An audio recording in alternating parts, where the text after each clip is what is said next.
In this video, I'm going to show you how to adjust your VAT return. You might have to adjust your VAT return as a result of a capital goods scheme, or you might have a partially exempt business. Whatever the case may be, this is how you do it.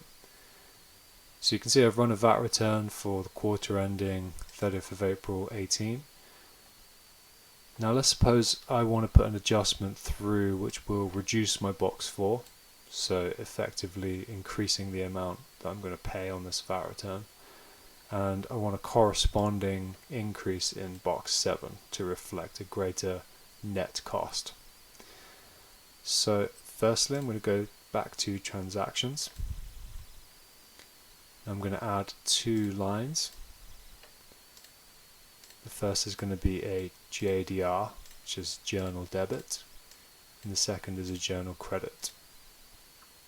Contact codes for journals are always just this blank line.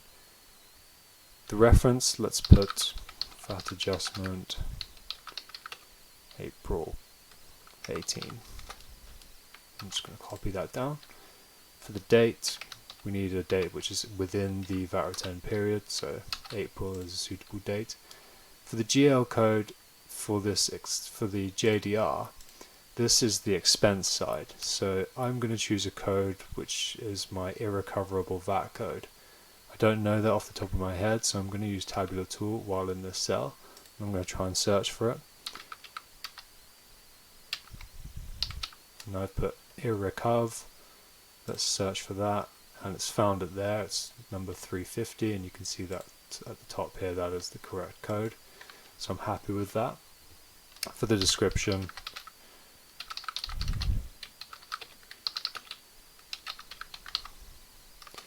let's just put something generic.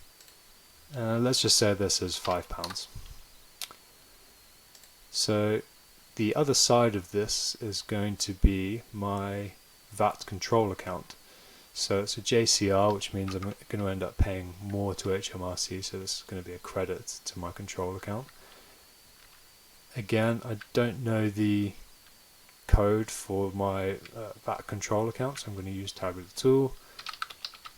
Let's do VAT control, and it's found it, 1707. Let's copy this down. The shortcut I used there was with Control D. It's quite useful.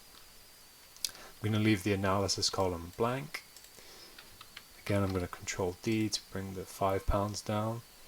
Now the VAT code is important, so the JDR is the amount we want to go into box 7. That's my expense. So I've picked box 7 for my VAT code. For the JCR, this is the amount in the control account, so that's the amount we want to go into box 4.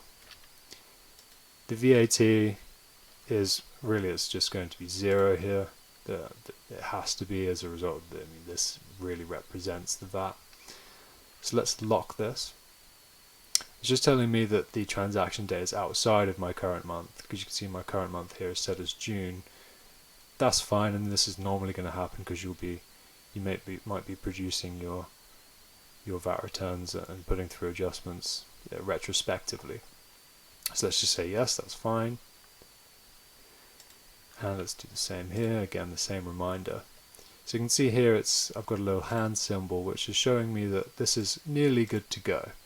But I need to link these two transactions together.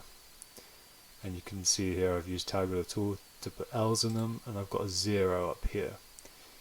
If you watch my video on entering payments and allocating them, it's the exact same process, but here it's just using journals and linking journals together. So once this is coming down to 0 here in cell N2, let's use Tabular tool.